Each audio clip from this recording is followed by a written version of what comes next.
오늘 말씀은 사무엘하 24장 1절에서 9절까지 말씀입니다. 어찌하여 이런 일을 기뻐하나이까? 라는 제목으로 함께 나누겠습니다. 오늘 말씀의 시작은 이렇습니다. 여호와께서 다시 이스라엘을 향하여 진노하사 그들을 치시려고 다윗을 격동시키사 가서 이스라엘과 유다의 인구를 조사하라 하신지라. 이에 왕이 그 곁에 있는 군사령관 요압에게 이르되 너는 이스라엘 모든 지파 가운데로 다니며 이제 단에서부터 브엘세바까지 인구를 조사하여 백성의 수를 내게 보고하라 하니. 다윗이 어느 날 이 나라에 몇 명이나 살고 있는가 그것을 조사하기를 원했습니다. 그리고 그것을 군대 장관이었던 요압에게 시킵니다. 그런데 이것이 하나님께서는 선한 일이다 라고 말씀하지 않으십니다. 오히려 이것은 하나님의 진노를 바라게 하는 행동이다 라고 이야기를 하시죠. 그런데 그 진노의 근원을 보면은 하나님이 그들을 치시려고 다윗을 격동시키셨다라고 되어 있습니다. 그렇다면은 하나님은 일부러 함정을 놓고 다윗을 이제 악하게 만들어서 그래서 이 일을 행하게 하고 그 행하고 있는 다윗을 오히려 벌하시는, 그리고 그 나라를 치시는 일을 하고 계시는 것 아닌가? 하나님은 불의한 분이 아닌가라는 생각이 드는 장면입니다. 굉장히 갈등하게 만드는 순간이죠. 그런데 다윗이 이렇게 된 모든 것의 이유가 무엇인가를 한번 보면은 하나님이 그런 분이 아니구나라는 걸 알 수가 있습니다. 그러기 위해서는 이제 3절로 넘어갑니다. 요압이 왕께 아뢰되 이 백성이 얼마든지 왕의 하나님 여호와께서 100배나 더하게 하사 내 주 왕의 눈으로 보게 하시기를 원하나이다. 그런데 내 주 왕은 어찌하여 이런 일을 기뻐하시나이까 하되 왕의 명령이 요압과 군대 사령관들을 재촉한지라. 요압과 사령관들이 이스라엘 인구를 조사하려고 왕 앞에서 물러나. 이 장면을 보면 이제 극명하게 드러납니다. 인구를 조사하는 것은 하나님이 기뻐하지 않는 것이었다라는 것을 누구도 아냐면 장관이었던 요압도 아는 거예요.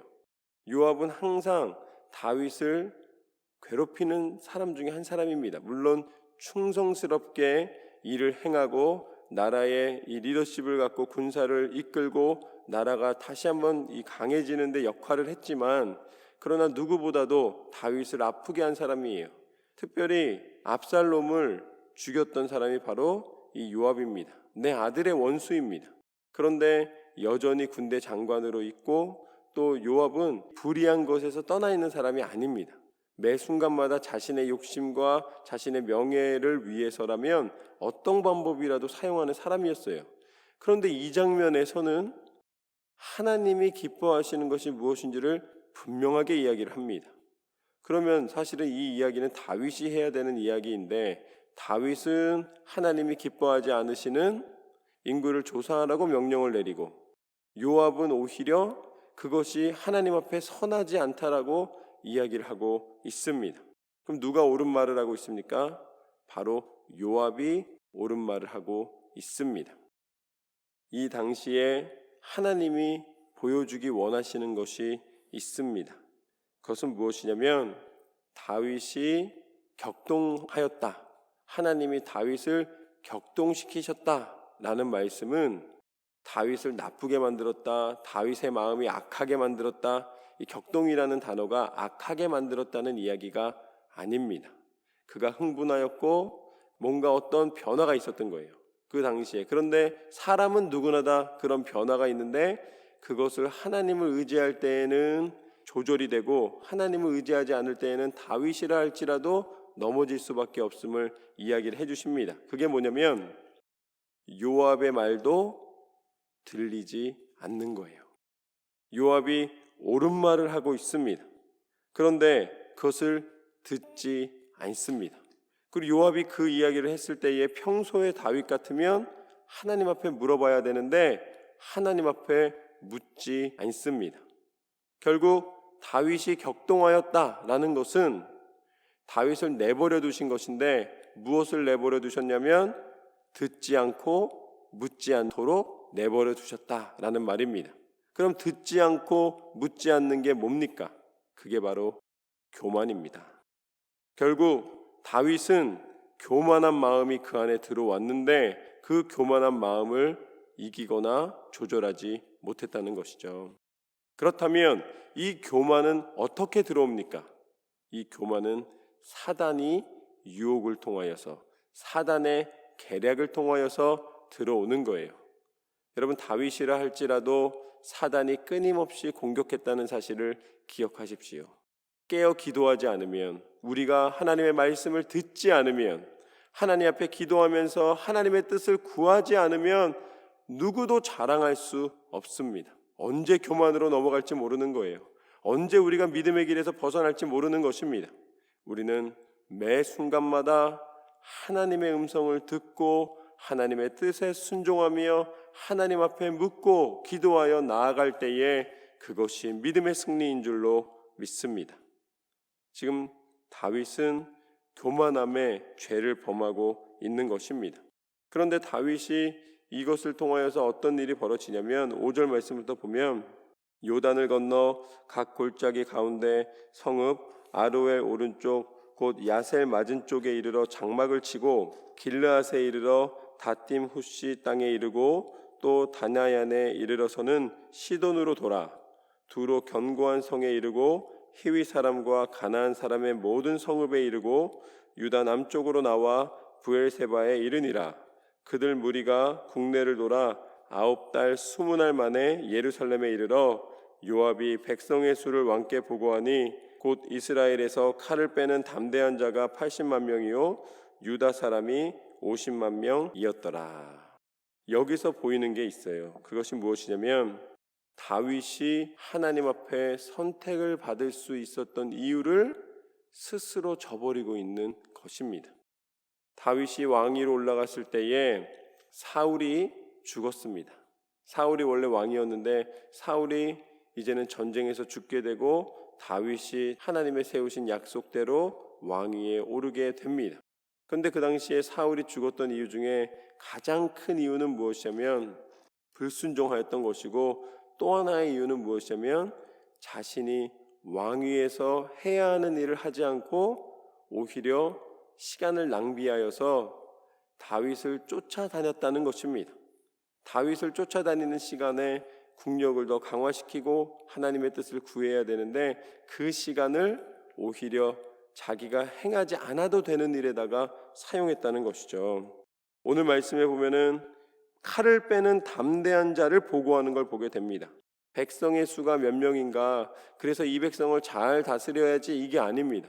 다윗은 내 군사력이 얼마만큼 될 수 있는지를 가늠해 본 것입니다. 결국 자신의 것을 조사하고 자신의 힘을 과시할 수 있는 그런 정보를 얻게 된 것이죠. 그런데 그 정보 하나를 얻는 데에 얼마만큼의 시간이 걸렸는가? 9달 20날이 걸렸다는 것입니다. 그냥 하루 이틀 만에 벌어진 일이 아니에요. 지금처럼 컴퓨터로 딱 치고선 조사했다는 것이 아닙니다. 9달 20날 동안에 두루 돌아다니면서 조사를 해야지만 얻을 수 있는 정보였고, 이 정보는 있어도 되고 없어도 되는 정보였다. 왜냐하면 다윗의 고백과 같이 전쟁은 하나님의 손에 있기 때문에. 아니, 전쟁이 하나님의 손에 있다고 했으면서 담대한 칼을 빼는 자를 그 수를 조사해서 마음의 평안을 얻는 것은, 그것은 서로 맞지 않는 것입니다. 우리가 기도하는 삶과 우리가 믿음의 삶과 우리가 현실 속에서 부딪히는 것들 속에서 내 계획과 나의 이 쾌락과 만족을 위해서 살아가는 것은 서로 상충되게 돼 있습니다. 그곳에서 어떻게 해야 되는가? 우리는 하나님이 뜻하시는 것을 분별하여 나아가야 될 줄로 믿습니다. 우리는 세상의 시간을 허비할 것이 없어요. 때가 악합니다. 세상에 우리가 빠져있고 좌로나 우로나 치우치고 방황하는 것은 이제 멈춰야 합니다. 이제는 우리가 믿음의 길을 가야 합니다. 우리에게 하나님이 주신 이 소중한 시간에 하나님 앞에 하나님의 신실한 하나님의 사람의 삶을 살아야 합니다. 그것을 하나님께서 우리를 기뻐하시고 하나님께서 인도하여 주십니다. 그 삶이 바로 무엇이냐?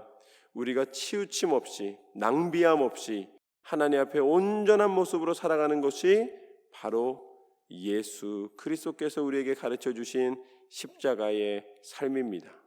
예수님께서 이 땅 가운데 오셔서 이제 공생애를 시작하시기 전까지 드러내지 않으셨습니다. 그러나 하나님의 부르심으로 이 광야에서 시험을 받으시고 공생애를 시작하셨을 때에 하나님의 그 사명을 감당할 때에 많은 이들에게 천국의 복음을 증거하여 주셨고, 연약한 이들에게 그 복음의 능력을 통하여 위로하여 주셨고, 하나님의 뜻과 섭리를 선포하시고 고치시고 나타내셨습니다.